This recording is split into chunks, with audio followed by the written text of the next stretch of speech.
Boldly going where no science show has gone before. The Naked Scientists. Hello and welcome to The Naked Scientist with me, Dr. Kat Arney, and with Ben Veltler. Hello!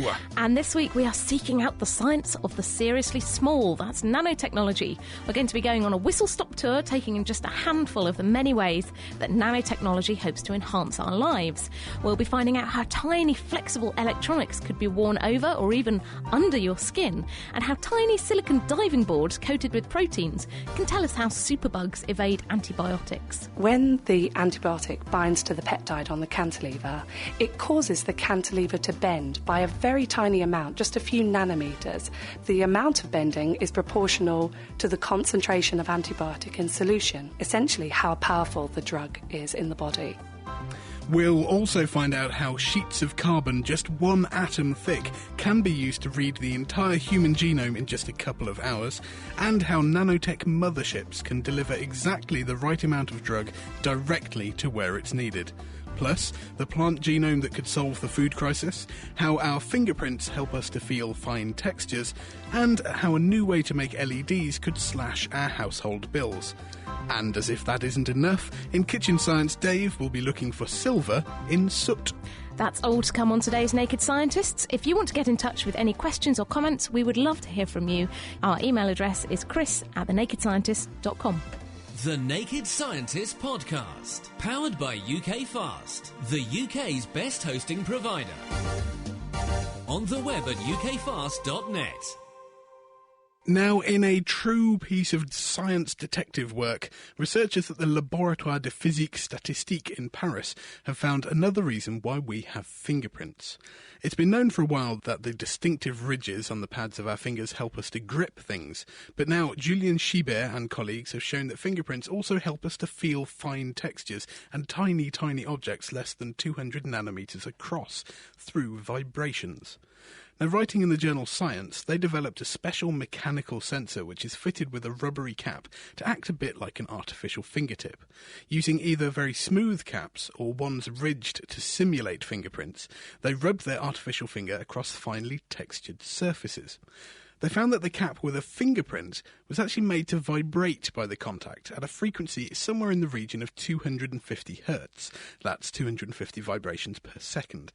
This coincides with the sensitive range of a type of nerve endings found in the skin called the Pacinian corpuscles. Now, there are two types of nerve ending that are known to be involved in detecting texture. There's some slow-reacting nerves, which are responsible for identifying the relatively coarse textures, and they detect different pressures at different places on the skin. But the fine details are reported by these Pacinian nerve endings.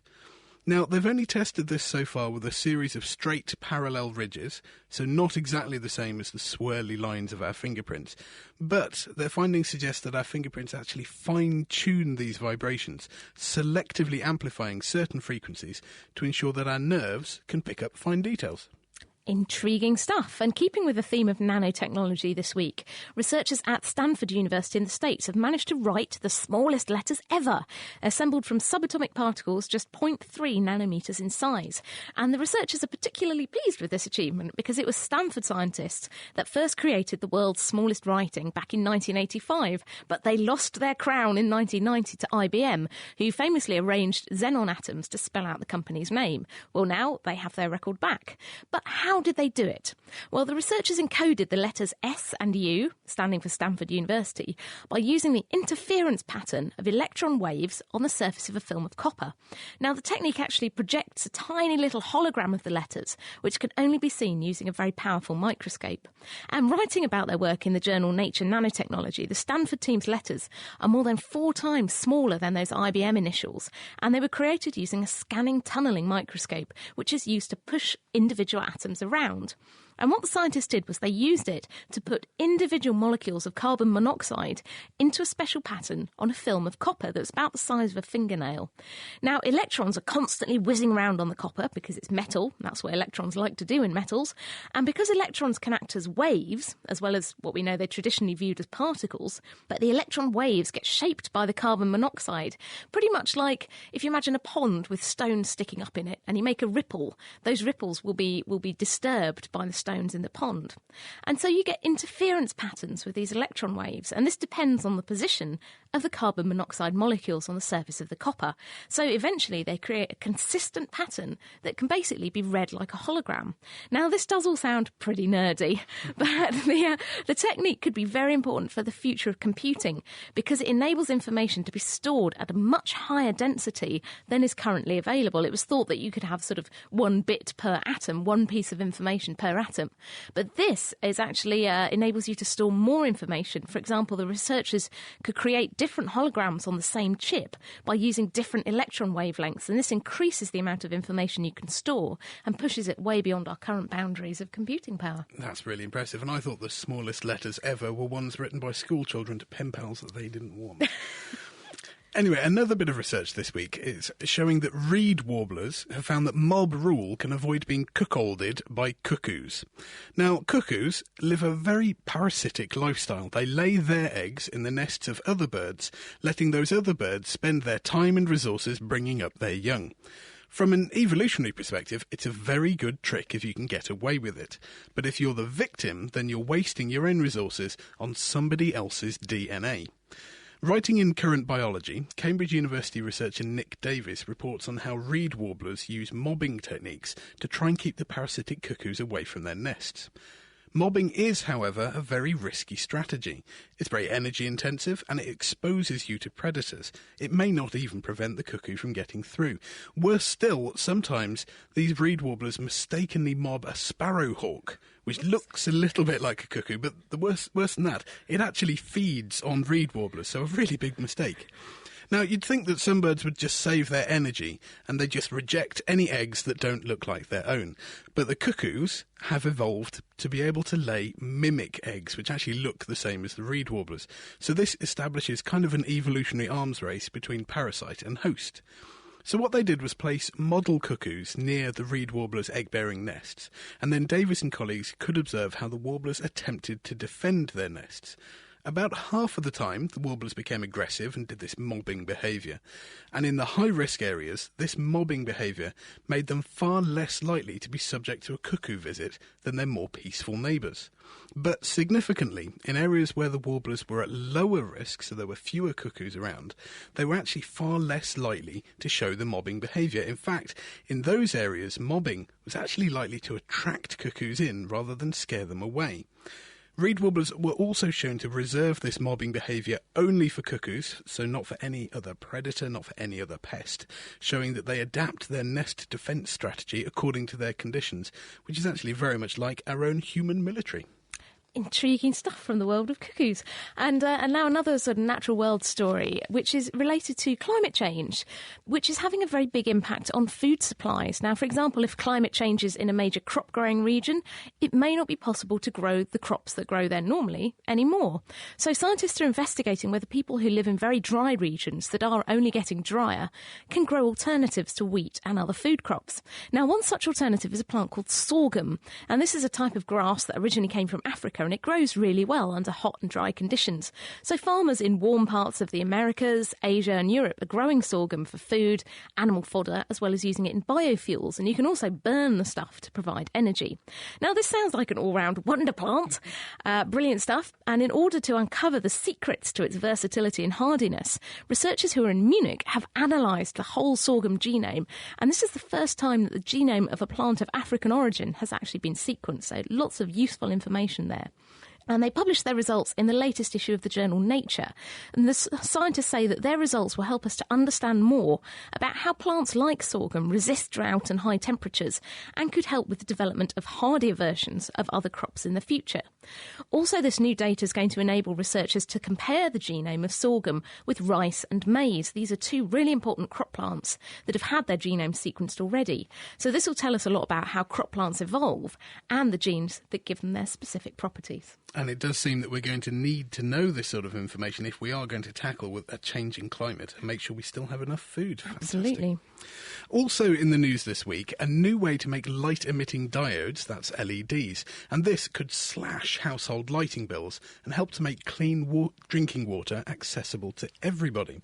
Professor Colin Humphreys from the University of Cambridge joins us now on the line. Hi, Colin. Hi. So tell us a bit more about this. What's the new thing here? We've had LEDs for a long time. They are already turning up in torches, in home lighting. But what's the new method that you've got? Okay, so they've been around for some time. They're in torches, as you say. They're not really in home and office lighting, and the reason is they're too expensive. So all the LEDs you can buy in the shops now are grown on a sapphire substrate, and sapphire is quite expensive. And what we've done is to develop a method for growing these LEDs on a silicon substrate. And in fact, we're going on a 6-inch silicon wafer instead of on a 2-inch sapphire wafer, and that's going to bring the cost down by a factor of 10 or so, a really big reduction. Wow. And these LEDs are very energy efficient, I understand. How would it compare in terms of, say, compared to a normal incandescent light bulb? Yeah, no, they're very energy efficient, and the global warming article you just had a few minutes ago, they're really going to help global warming. In fact, they'll help it perhaps much more than wind power will.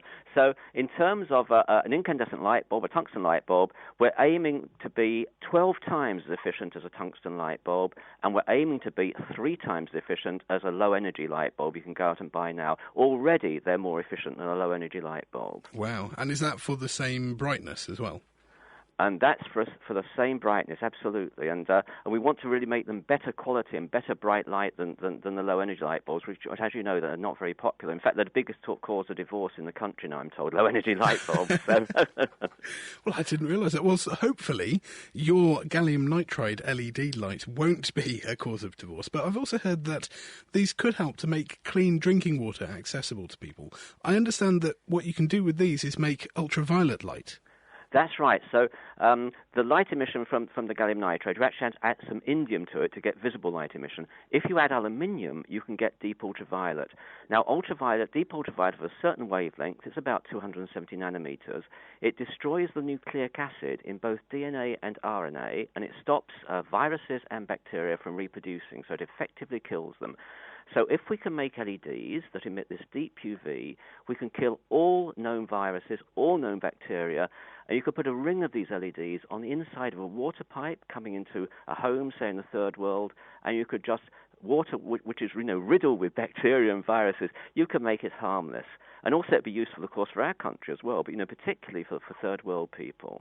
And, of course, we could use them in hospitals as well to ensure that things are sterile without having to go through the sort of chemical cleansing that we do now. As they are so efficient, does this mean that we could set this up with, say, a solar panel and actually make this water purification very portable? Absolutely. So that's absolutely right. So these are very efficient. They'll run off 4 volts, which is ideal for a solar panel. So you can have a solar panel, a battery connected as well, if you like, and then have these connected to that. And you have these for lighting in the developing world, but also for water purification in the developing world. Well, these sound really fantastic, actually. But what's different about gallium nitride that enables us to make this seemingly wider range of frequencies? If we can make UV that we couldn't before, why is gallium nitride so special?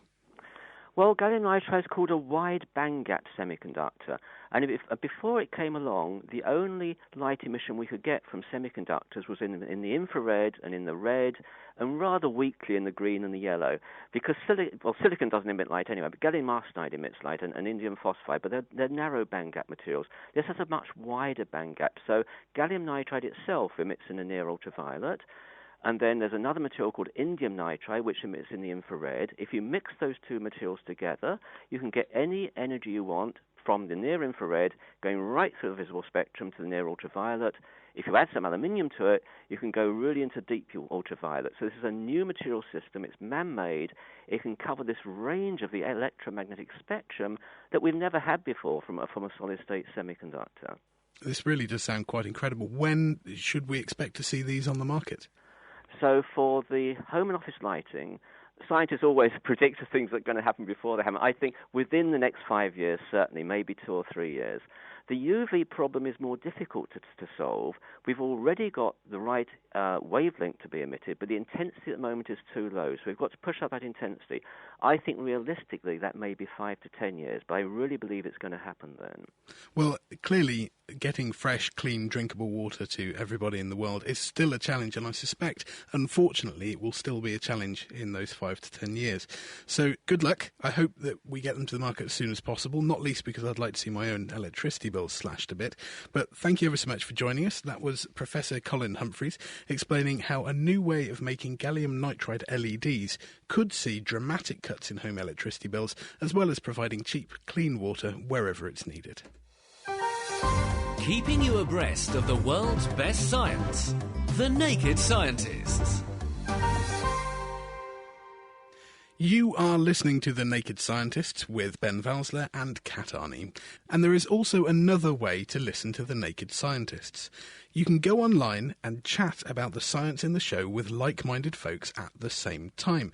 And that is in the virtual world of Second Life. Yes, we are live at 10 a.m. Second Life time every Sunday. If you want to join us, sign up for Second Life, visit the Scilands and then search for The Naked Scientists. You can drop by our palatial mansion, you can relax on one of our sun lounges and listen to the show.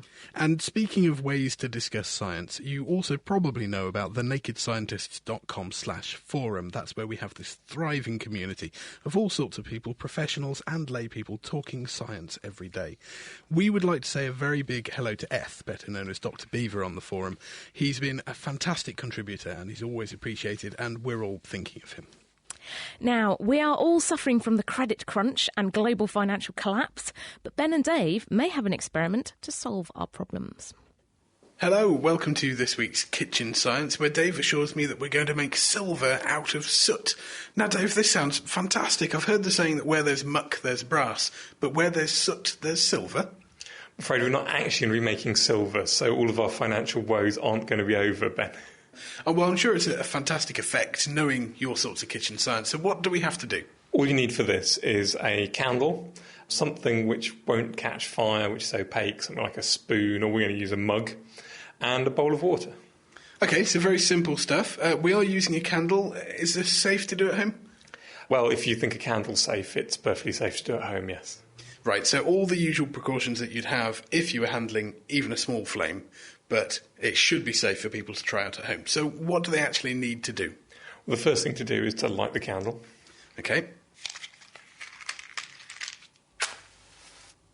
OK, with our single candle burning brightly, what do we need to do next? Now you want to take your object, we're using a mug, and basically put it near the top of the flame, but slightly below it, and move it round. You should find that the object goes black. Be careful, once you take it out of the flame, it could get quite hot though.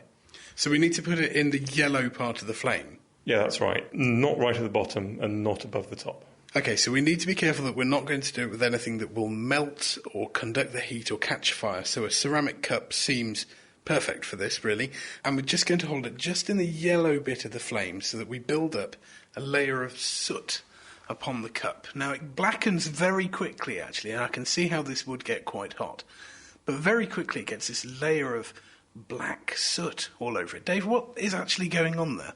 Most candles these days are made out of hydrocarbon, some kind of wax. So that's got carbon in it and hydrogen in it.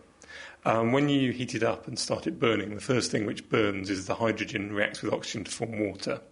And you've still got some carbon in that flame. Now, if you leave it and it's still hot and it reaches some more oxygen, that carbon's going to react with the oxygen and form carbon dioxide. But if you put something cold, like a mug, in the way, then that carbon's going to condense and solidify onto the mug, forming this black, sooty layer. OK, well, we now have a good patch of blackness on our mug. Hopefully it will clean up and I'll be able to make tea with it again soon. But is this enough, or do we need to try and coat the whole thing?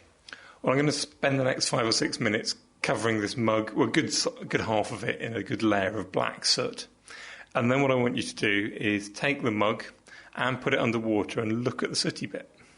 So if you want to try this out at home, you'll need to take something that won't burn and won't melt and hold it in the yellow part of a candle flame until you get a good size area of black soot collected all over it. And then put the whole thing under water and see what you can see on the sooty part. We will be back later on in the show to let you know what's happened to our mug. So they're not exactly solving our financial problems, but at least it is an experiment you can try next time you're using candles to save on the electricity bills. What do you think will happen to their sooty cup when it's put underwater? If you think you know, then get in touch. Our email address is chris@thenakedscientists.com. You are listening to The Naked Scientists, and this week we're looking at the many ways that nanotechnology promises to enrich our lives. Still to come, we'll find out how tiny silicon diving boards can tell us how bacteria interact with antibiotics, and why porous nanospheres may help get to exactly the right amount of drugs to exactly the right place. But first, we're joined by Stephanie Lacour from the Cambridge Nanoscience Centre, where she's working on making flexible electronics that could be worn over your skin or maybe even under your skin. Hello, Stephanie. Hello. Thanks for coming on the show. So tell us about your aim. What's the issue that you're trying to address with your work? So what we're trying to do is to interface electronic component with the human body. And one of the challenges is that conventional electronics is typically made on very hard and flat surfaces. And if you look at our own body, we are a 3D object that is moving all around. So the challenge is not only electrical, but also mechanical, because we need to find ways to make electronics that can conform the body and therefore use material that are no longer hard and brittle, but materials that can be elastic, just similar to our own skin, for example. So kind of bionic man type thing. Yeah, think about a $6 million man, basically. What are the sort of challenges? What do you need to make electronics do to make them like skin? Well, there are two challenges. The first one is to find ways to put active electronic component onto substrate that are very soft. And so the electronics processes that are available today are usually using fairly high temperature to deposit this material. And the substrate we're using to make skin-like devices are polymers. In particular, we're working with materials called elastomers. So they're very bendy. So it's like a rubber band material. And these materials don't withstand very high temperature. So we need to find processes to deposit the device material at very low temperatures, typically below 150 degrees C. So that's one challenge. And then once we found a way to deposit this material directly on the soft material, we have to find good design or architecture for the overall system so that the electronic can withstand the mechanical deformation. So it's one thing to actually deposit the materials on to the soft substrate, but we also want to make sure the transistor is still working when we're pulling onto the structure. Because obviously transistors are made of things like silicon, and you don't think of that as being very flexible. How are you trying to get around this problem? So the approach we're following is to distribute onto the very soft substrate tiny platforms that would be rigid. And this tiny platform would host a very fragile material like the silicon for the transistors. And once you have this sort of pixel structure all across the elastomer, we would need to use very, very elastic interconnect to connect one platform to the other so that they can talk together. And so what we found a few years ago, I found a way to make stretchable metal. So by depositing very, very thin layers of gold directly onto an elastomer, also on a rubber band, I found that I can stretch it up to twice its length and it will not fail electrically. So from there, we've decided to push forward the technology and use this stretchable metal as interconnect for electronics. So basically you've got an elastic band covered with gold with all these kind of little transistors studded into it, and they'll communicate with each other. Yes, exactly. And so what sort of applications do you see for this kind of technology? Well, I'm particularly interested in interfacing with the human body. So there is a lot of application in biomedical research. One particular project we're looking at is how to make prosthetic skin. So a skin that a patient who's lost a limb, for example, a skin that they could wear just like a glove. So they would wear this on top of a prosthetic limb, and the skin would allow them to get some sensory feedback, which is not possible today with current prostheses. So they'd be able to feel sort of how hard they were touching something or how hot and cold it was. Exactly. So we're trying to implement various sensors directly onto this rubbery substrate, like temperature or touch sensors, so that we can mimic sensory function that are embedded in our own skin. And how are things going at the moment? What sort of stage are we at with this technology? We're at a very infancy stage. So at the moment, we're really evaluating the technology to make these. We know how to make stretchable metal, so we're investigating how we can implement these to make strain and touch sensors. So this is pretty much where we are in the sensing at the moment. We're also evaluating how to make the transistors directly onto these rubbery substrate with the platforms. So we're just starting. And presumably a big issue is trying to make all this electronics talk to the human brain, which is, well, it is nerves and electrical impulses. Right. That must be a big challenge. So this is the sort of the second aspect of the project. So we, in my group, we're looking at ways to make this prosthetic skin, but there's also application where we're looking at ways to use these very soft electronic devices to interface directly with the nervous system. And so, because the human body, and in particular the nervous system, is made of extremely compliant material, we cannot use a silicon chip to interface directly a nerve for a long time. So what we're doing is to use this polymeric and elastomeric substrate with embedded electrodes in it to connect directly with a peripheral nerve, so a nerve that is in the limb, not in the spinal cord or the brain, but really in the limb, and see how we can pick up the electrical signal from the neurons. Once we can do that, then the idea would be to connect this peripheral nerve implant directly to the prosthetic skin, so that we could take the signals that are coming out of the prosthetic skin, convert them into a neuron format, if you want, and then feed that directly into the implant, which would then communicate to the nerve and then back to the brain. It sounds like really exciting stuff. Presumably you have a very multidisciplinary team, so you have to bring a lot of different people together. What sort of range of scientists are working on this kind of technology? So I'm an electrical engineer by training, but in the team we have people who are material scientists, biophysicists, neurosurgeon, and so in particular for the project onto the peripheral nerve implant, I'm working with lots of people here in Cambridge and in a couple of other universities in the UK, where so it's extremely important to have a collaboration between engineers and the medical field. Without for a good collaboration, we really could not do that. And the old question is, when do you think we might see the bionic man? Not tomorrow. So it will take quite a long time. I think surely along the way we'll have some devices that will have short clinical application, but the final project probably 25 years or so. So watch out for the beta versions. Well, that's Stephanie Lecour from the Cambridge Nanoscience Centre, and she's developing these electronic materials that could be implanted over our skin, over prosthetic limbs, or even in our skin. Now, Stephanie's going to be here for the rest of the show, so if you have any questions, our email address is chris@thenakedscientist.com. That sounds fantastic stuff, doesn't it? But for now, antibiotic-resistant infections remain a huge problem, and any technology we have that can aid the development of new drugs to overcome this will be incredibly useful. So this week, Mira has found out how nanoscale diving boards coated with bacterial proteins could help us to develop stronger antibiotics. This week, I'm at the London Centre for Nanotechnology, which is a joint venture of University College London and Imperial College London. Now, I'm here to see a new way of screening antibiotics, which could help speed up the search for antibiotics against the ever-increasing hospital superbugs like MRSA. I'm here with Rachel McKendry, a reader in biomedical nanoscience here at the London Centre for Nanotechnology, and she helped develop this technique. So, Rachel, how have you been screening the effect of antibiotics against bacteria? Well, we've been developing a novel nanomechanical approach to study antibiotics and to understand more about their mode of action and the mechanisms of superbug resistance. And how have you looked into this? We use arrays of tiny silicon diving boards called cantilevers, which we coat with different peptides found in bacterial cell walls.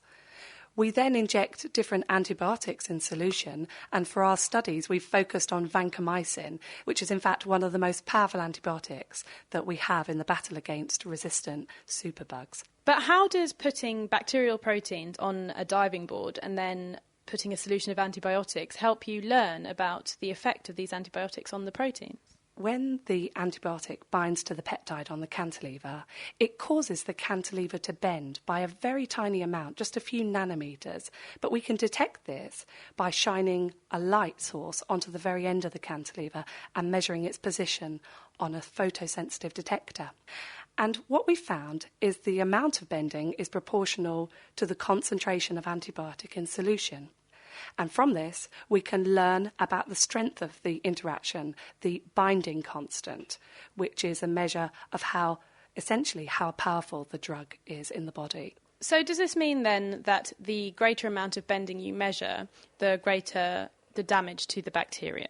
Yes, exactly. That's our concept, that the binding generates huge mechanical consequences on the bacteria. And just here in front of us, we've got an example of one of the silicon chips that you used to mount the bacterial proteins onto. Now, it's tiny, but it's about 0.5 centimetre long, so we can actually see it. You're right in the sense these are relatively large objects. They can be seen with the eye. But if you look very closely at the top end, you can see the silicon cantilever arrays. These are the diving boards at the end, but it's their thickness that's the critical factor in determining their properties. They're 500 microns long, so that's 0.5 millimetre long, 100 microns wide, that's typically the width of a human hair, but the thickness is only 900 nanometres. And this means that it can detect very tiny changes in forces at the surface of the cantilever. Now, a key part of this experiment was that you used bacterial proteins from bacteria that were resistant to antibiotics and also ones that were sensitive. So you could see the difference between sensitive and resistant bacterial strain. Yes, the peptides differ by a single amino acid mutation, and the mutation confers a deceptively simple change in the way that the drug works. It deletes a single hydrogen bond from the pocket between the antibiotic and the peptide, and the binding of the antibiotic to the peptide found in drug-resistant bacteria is 1,000-fold weaker than those found in drug-sensitive bacteria. This renders the drug therapeutically useless. So we've been fascinated with understanding this process and essentially hope in the future that we can design new antibiotics that can bind to these peptides found in resistant superbugs. Now, one of the kind of true benefits of this particular technique is that it can hopefully screen the effectiveness of antibiotics quite quickly. What makes this so much quicker than the other techniques currently being used? Well, firstly, that it's label-free. This means that you don't need to use fluorescent or radioactive probes as you might have to with other technologies. And this has an advantage in terms of time and cost. But also, labels can potentially perturb the way a biomolecule works. Other advantages are that they are immediately compatible with silicon microfabrication technologies. And what I mean by that is that it's possible to scale up the number of cantilevers readily for high-density arrays to screen potentially thousands of drugs per hour. We hope it will provide a new way to understand how antibiotics work and hopefully develop more powerful antibiotics in the future. So thousands of potential antibiotics could be screened at once to dramatically speed up the search for the tool to combat our superbugs. That was Rachel McKendry from the London Centre for Nanotechnology talking to Mira Senthilingam about how diving boards could help us leap forward in the fight against superbugs. Laying the facts bare. I say. The Naked Scientists. You are listening to The Naked Scientists with me, Kat Arney, and with Ben Valsler, and today we're looking at just a handful of the many ways in which nanotechnology may enrich our future lives. Now, as an understanding of our genes and that of our food and everything else pretty much becomes more important in knowing what diseases we may develop and in fact how to treat them or in fact avoid them, fast and efficient ways to sequence our genomes becomes ever more important. Dr. Henk Postma from the California State University at Northridge thinks that nanotechnology could actually have the answer. Hello Henk, thanks for joining us. Yes, hi, good afternoon. Well, I hope you've got better weather over there in California than we have here in Cambridge, because we're actually getting snowed on, which I'm sure isn't a problem for you. Always sunny, always sunny. Well, I'm very jealous. But how would we use nanotechnology to read DNA? The idea has been kicked around by a few scientists for a few years, and the idea is that if you would have somehow two metallic electrodes connected to a single base of a DNA molecule, then if you would read its conductance, you could tell the difference between, the different types of the A, C, T, and G. So if you could somehow scan your electrodes on the molecule, you could read off the sequence. Now, what we are planning to do is we're planning to use electrodes that are fixed and then have them immersed in a reservoir of liquid, and we would introduce DNA on one side. Then we would apply an electric field, and the electric field would drive the DNA molecule through that pair of electrodes, and then while it goes through, it zips through, you read off the conductance. A deceptively simple thought experiment, but it turns out it's actually quite hard to do, and people have been trying to do this with big electrodes. Let's say if you make electrodes out of gold materials, they typically are pretty thick. So let's say they would be about 20 nanometers thick. And then your DNA molecule, of course, has a distance between the different bases of 0.3 nanometers. So you would have at any point in time 60 of these bases in between your electrodes. So it's very hard to resolve any kind of electrical signal due to a single base. So you'd get an indication of what bases might be between your electrodes, but you wouldn't actually be able to read each one. Exactly. You would get some kind of a statistical measure of the average, perhaps, or something like that. So what I've been proposing is to use graphene as the electrodes. And graphene is a new material that was discovered by Andre Geim in Manchester, in your country, about 5 years ago. And it's a single layer of carbon, and it is extremely robust. It is very good electrical conductor, and because it's a single atom thick material, if you would make electrodes out of those, you would be able to resolve the single bases inside the DNA molecule. That's the basic idea of what I've been working on. Well, it sounds, as you said, a deceptively simple idea. But you also imply that it's just an idea at the moment. Do you think, what do you think the challenges will be until you can actually make this happen? Well, a few of the things have been solved already by several people in the world. Like, one of the things that you need to do is you need to be able to make a membrane that can be immersed in a liquid and survive, the typical capillary action that is associated with having something as thin as that in the liquid. And people have solved that. They've made thin membranes. One of the other things that you need to do is you need to be able to make a tiny gap. And we've identified a few potential technologies that allow us to make a thin gap. But I think that's the first thing that we're actually working on right now. But that's the first thing that we need to be able to do. So this would need to be a gap that's exactly the right size to let through DNA one base at a time. Exactly. So it has to line up very nicely because if you would even make your gap about 1 nanometer thicker, wider than it is, in the ideal case, your current drops by several orders of magnitude. So it would be very hard to detect any kind of a signal. That would be the first challenge, I would say. Okay. And so what are the advantages of doing this? How quickly could you actually sequence, for example, the human genome? We know there are 24,000-ish genes that actually work on a load of stuff that may or may not be junk. How long do you think it would take? Well, that's actually, the junk DNA is a very interesting issue. We're proposing to just sequence the whole thing, regardless of whether we consider something junk or not, because I think that is an open question whether junk DNA actually has some kind of a function.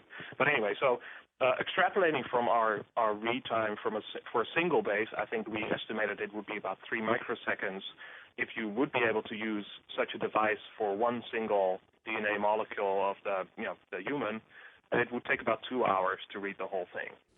That's really incredible. And just one last question. How much is it likely to cost, then, to sequence one human genome? Well, you would have to get some electrical equipment and get some material, of course. Graphene actually is surprisingly cheap.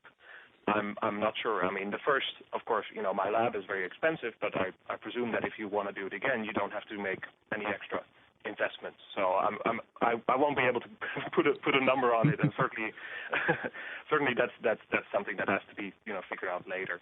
But because it's a single device and there's no extra preparation that is needed for the DNA material, you can just put it in the liquid and then you'll be done with it. You don't need to do any PCR amplification or radio labeling or fluorescent readout or any gel electrophoresis. All those techniques are not required. It's a very basic experiment, actually. Fantastic. Well, thank you ever so much for joining us. That's Dr. Henk Postma from the California State University at Northridge, explaining how sheets of graphene could be used for rapid DNA sequencing, making it even more likely that everyone will soon have access to their own genetic profile. God, I dread to think what's in mine. Anyway, the last stop on this week's whistle-stop tour of nanotechnological applications is the mothership for nanotechnology. This is brilliant. A way that nanoparticles can deliver just the right amount of drug directly to where it's needed.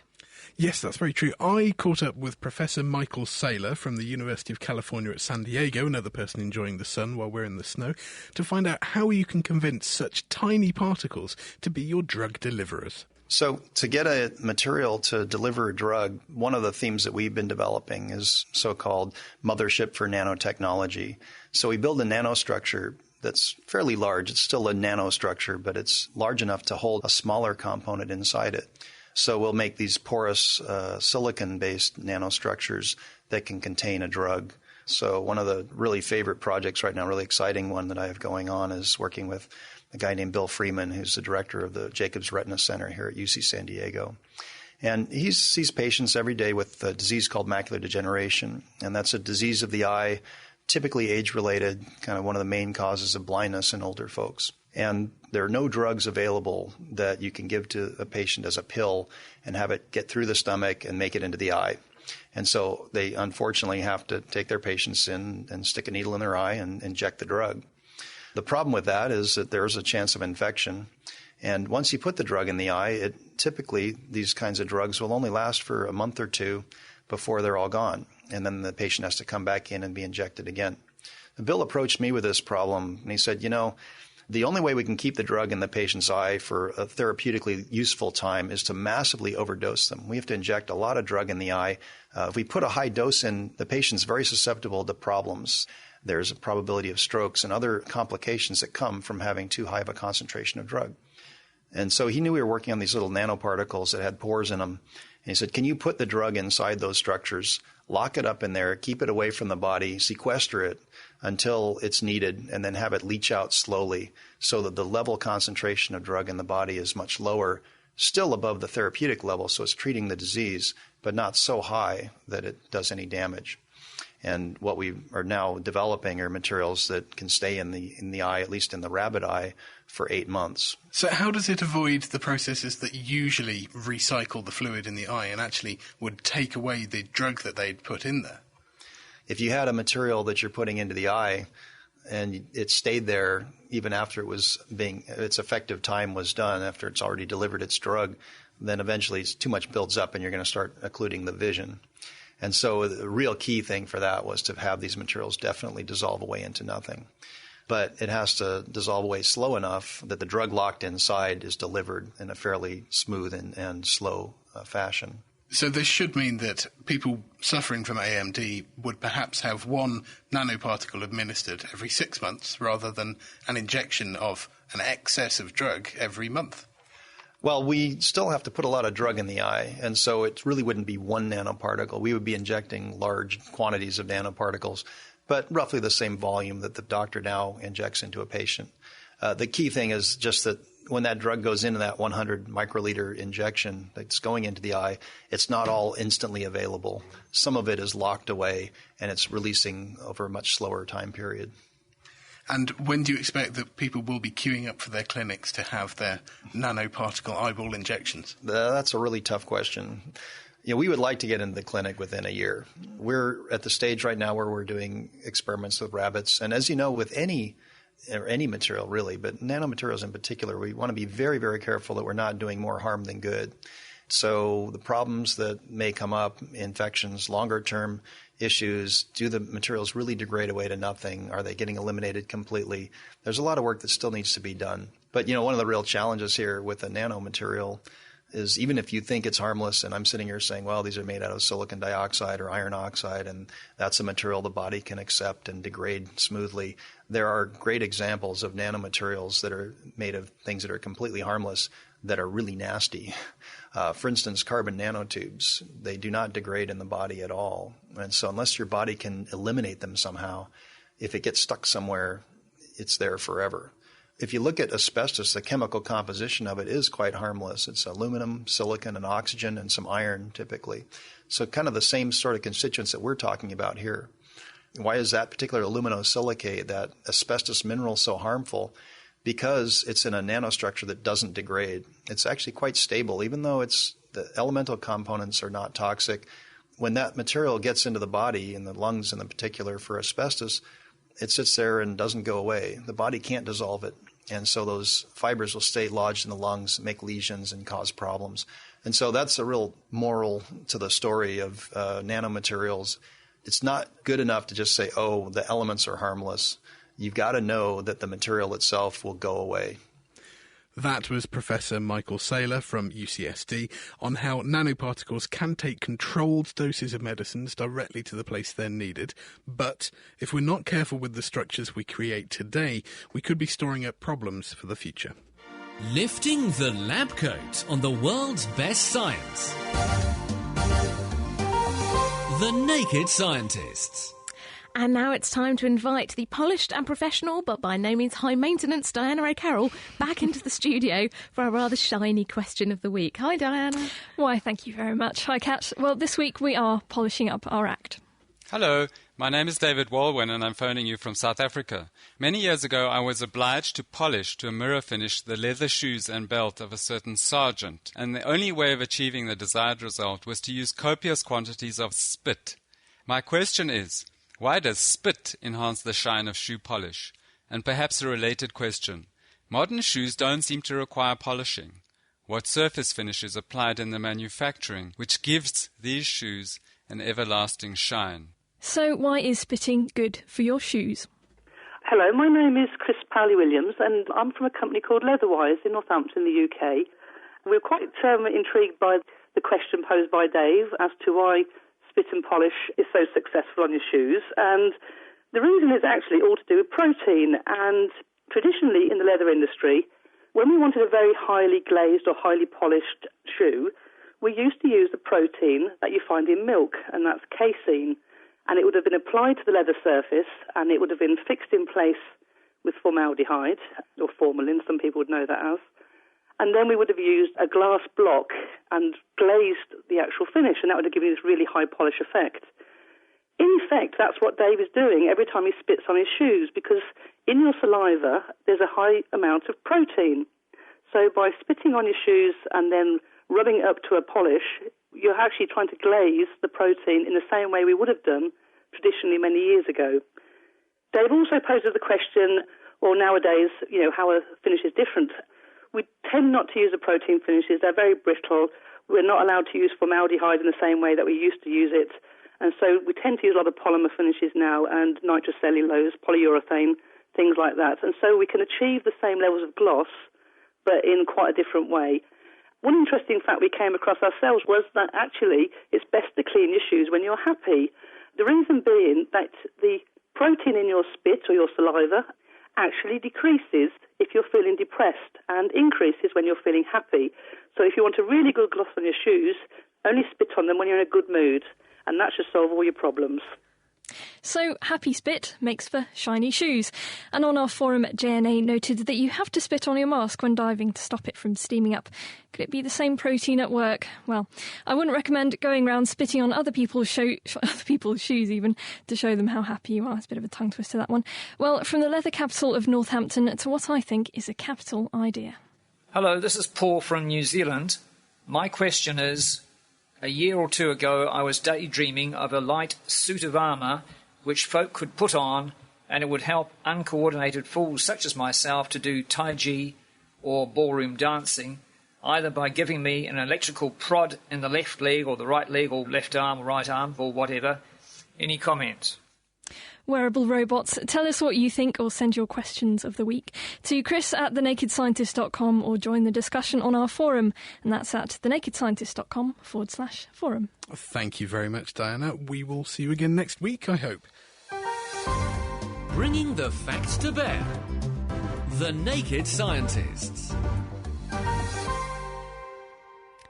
You are listening to The Naked Scientists with me, Kat Arney, and with Ben Valsler. Now, it's time to get back to our kitchen science, the alchemicals experiment of trying to turn soot into silver. Let's find out what's going on. Welcome back to Kitchen Science, where we're trying to get silver, or at least something a bit like it, from soot. What we asked you to do earlier was take something that won't burn and won't melt. What we've chosen to use is a ceramic mug, because it fits all those conditions, and put it in the yellow part of a candle flame. What we've been able to do is get a good thick layer of soot on about half of the mug, so it now looks quite black. Now, Dave, the next stage is to put this under water, I understand. Yeah, that's right. I've got it here and I just put it in the sink full of water. OK, so we're going to submerge our soot-blackened cup into a sink full of normal water. I think Dave's used cold water, but then if you're going to put your hands in it, you might want to use something slightly warmer. And in it goes. That's quite amazing. The blackened bits, instead of looking black, when the mug is underwater, they look silvery and shiny. So this is what you meant about getting silver from soot. Yeah, that's right. And the other really interesting thing is if you take it out again. OK, so we're just going to lift it back out of the water. The silver's gone straight away. Some of the soot is washed off, but the sooty part is totally dry. All the rest of the mug has a thin layer of water on it, but the sooty part is bone dry, just like it was before you put it underwater. Yeah, that's right. That's what I'd be expecting. So somehow a layer of soot not only makes this cup appear shiny and silvery, but it also actually keeps it dry. What's going on here? Well, soot, even in quite large lumps, is fairly hydrophobic. It doesn't like water. This is because water molecules attract other water molecules very strongly, and they don't really interact with soot very strongly, so they'll tend to keep themselves. So soot chemically actually repels water. It doesn't like water, and the water won't stick to it. Well, it will stick to it if you try very hard. If you had some washing up liquid, or if you really violently agitate the water next to it, it will stick to it. The soot on this mug actually has another advantage. It's not smooth. It's actually very, very rough on a nanoscale. So is that because of the way that you've laid it down? Just by holding it in a flame, you wind up with a very rough surface? That's right. You get lots of lumps of it forming inside the flame, which then kind of randomly condense in a big kind of pile on the surface. And so how does the surface being really rough, in a very small scale, a nanoscale roughness, how does that make it even less attractive to water? Well, you remember me saying earlier that water molecules attract each other very strongly. This means they have a property called surface tension. And so the surface is trying to shrink all the time. So if the water touches a couple of the peaks in this rough surface, the water surface is trying to get as small as possible and it won't touch the rest of the soot. So you get a layer of air between the soot and the water. So instead of flowing down into the valleys of the rough surface of soot, it just kind of sits suspended on the higher peaks of it, and so you get little gaps between all of these peaks. But how does that make it look silvery? Well, because the soot is incredibly hydrophobic, then you actually get a layer of air trapped between the soot and the water. This means that you've got another surface of water. If you ever looked upwards at the surface of the water in a swimming pool, it looks very shiny and mirror-like. This is due to a process called total internal reflection, where light will get perfectly reflected off the inside of a layer of water. So when you look at the sooty layer, you're actually seeing the inside of a layer of water, which perfectly reflects light, and so it looks silvery. So the structure and the chemical nature of the soot means that we get an extra layer of water, and that bounces light back at us and looks silvery and mirror-like. And this layer of air that gets trapped there must sort of protect the soot from mixing in the water, and that's why when we pull it back out of the water, the soot is dry. Yeah, that's right, and the same principle is used in nature all over the place to make surfaces which repel water and keep themselves clean. So various orchid flowers will have a very rough, slightly waxy surface. So when water hits it, instead of sticking, it forms droplets and rolls off, taking any dirt with it. And so this is why you get those beautiful photographs of rose petals with gorgeous droplets of water on it, instead of just a layer of water all over the whole thing. And it's also why it's so hard to wash a peach properly. The little hairs on it are very water repellent, so water just kind of runs off instead of properly cleaning it. Well, it may not have solved our financial woes by making real silver out of soot, but it certainly made a nice shiny mug, although I think my fingers might get quite dirty when using it. Well, that's all we have for this week's Kitchen Science. Don't forget to check out our website at thenakedscientist.com/kitchen science, where there are loads more experiments, including other ones involving total internal reflection, such as using water as a fibre optic cable. We'll be back with more experiments next week.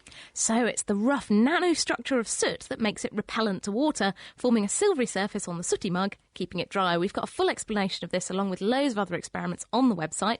That's thenakedscientist.com/kitchen science. And Dave will be live in the studio next week with another fantastic experiment that you can try at home. And if you just can't get enough science experiments, then it's well worth going to thenakedscientist.com/sporran, where Dr. Otherford will show us some experiments that he gets from his kilt. These are science from the Sporran videos. They're fantastic. They are, of course, starring somebody who looks an awful lot like Dave Ansell and may or may not be Dave Ansell, and our own Diana O'Carroll, who does a wonderful job. They're brilliant. Go and have a look. nakedscientist.com/sporran. That sounds like an excellent idea, Ben.